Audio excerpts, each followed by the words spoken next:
हमारी वजह से तो नहीं है ना कुछ भी, हम लोग तो इतने ऑनेस्ट हैं यहाँ पे, हम लोगों ने तो कभी कुछ ऐसा कुछ नहीं किया ना, हमें क्यों इतना अजाब दिया जा रहा है।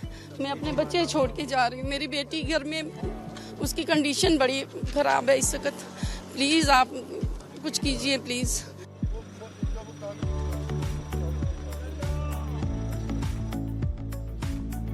अपने बेटे को गोद में लिए रक्षंदा जहूर ने अपने परिवार को भावभीनी विदाई देते हुए भारत में ही रहने की अपील की है। वह मंगलवार को अमृतसर में अटारी सीमा चौकी पार करने वाले कई पाकिस्तानी नागरिकों में से एक है।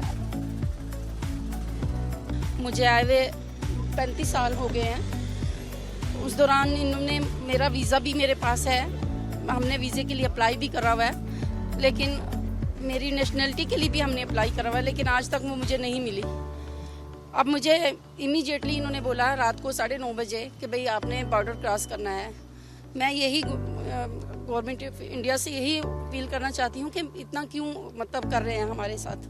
मेरे बच्चे यहाँ पे हैं, मेरी मैरिज हुई है, मुझे 35 साल हो गए हैं सर, मेरा क्या कसूर है इसमें। रक्षंदा के जाने से उनका परिवार दुखी है। रक्षंदा के बेटे का कहना है कि आतंकियों की सजा निर्दोषों को देना किसी भी तरह से जायज नहीं है। मैं और मेरी वाइफ यहाँ अमृतसर में थे, हम यहाँ पे हॉलीडेज पे थे, तो suddenly my mother called me at 10 PM at night, तो शी सेड कि government is deporting me in the morning. तो हमने बोला वो क्यों, मतलब कि वो कैसे, तो बोला कि हम मेरा इन्होंने वीज़ा भी कैंसिल कर दिया जो मैंने अप्लाई किया था। तो पुलिस भी 2 बार घर आई है, और मेरे मतलब कि हमारे घर में लड़का एक उसको उठा के लेके गई रात को। पहले तो ये है, मेरे पास ऑर्डर है जिसमें ये कहा लॉन्ग टर्म वीज़ा वाले एग्जम्प्टेड है, ठीक है।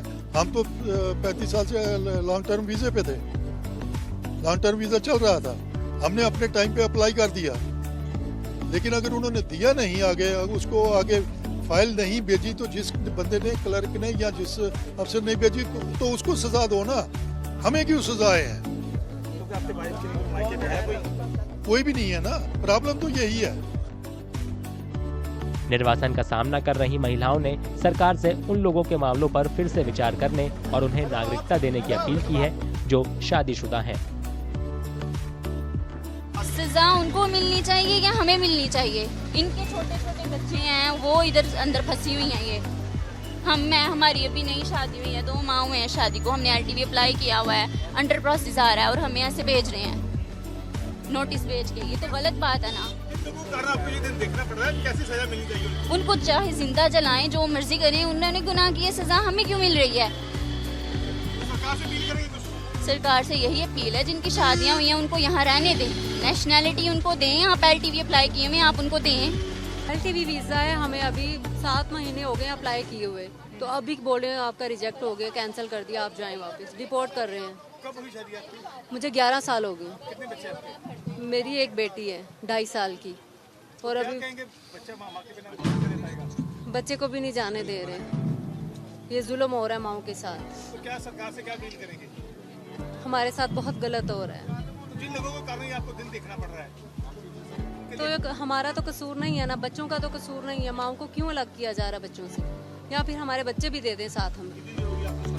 11 साल हो गए, एक बेटी है मेरी, और अभी मेरी कंडीशन भी ट्रैवल करने वाली नहीं है, मुझे डॉक्टर ने बेड रेस्ट बोला हुआ है, अभी मैं प्रेग्नेंट हूँ और मुझे भेजा जा रहा है।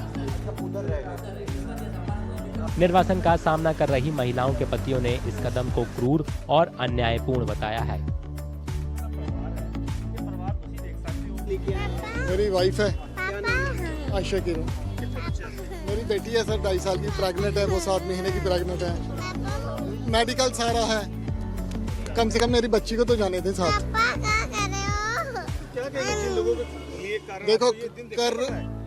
देखो वहाँ की गवर्नमेंट और यहाँ की गवर्नमेंट बीच में क्या हो रहा है, पब्लिक पीछे जा रही है और कुछ नहीं हो रहा है। ये बच्चे रह गए हैं 2, आप इतना कर सकते हैं गवर्नमेंट से, बच्ची को तो जाने दें। ये 2.5 साल की बच्ची किसके पास रहेगी? सरकार से क्या अपील करेंगे? अपील तो करेंगे, जो हमने अप्लाई किया सर, कम से कम बताएं ना। 25 तारीख को हम गए हैं वहाँ FRO सेक्शन, बोल रहे हैं आपका लॉन्ग टर्म वीज़ा का जो है उसमें कोई इशू नहीं है। जब इशू नहीं था तो कल क्यों रात को इन्होंने भेज दिया पुलिस को डिपोर्ट करने के लिए? मेरी शादी को 14-15 साल हो गए हैं और 14-15 साल से यहाँ पे रह रहे हैं। हर साल में वो अप्लाई कर रहे हैं, कभी 2 साल का मिल रहा है, कभी साल का मिल रहा है। इस साल भी हमने 11/4/24 को जो 25 को एक्सपायर होना था, उससे 2 महीने पहले तक हमने अप्लाई कर दिया है।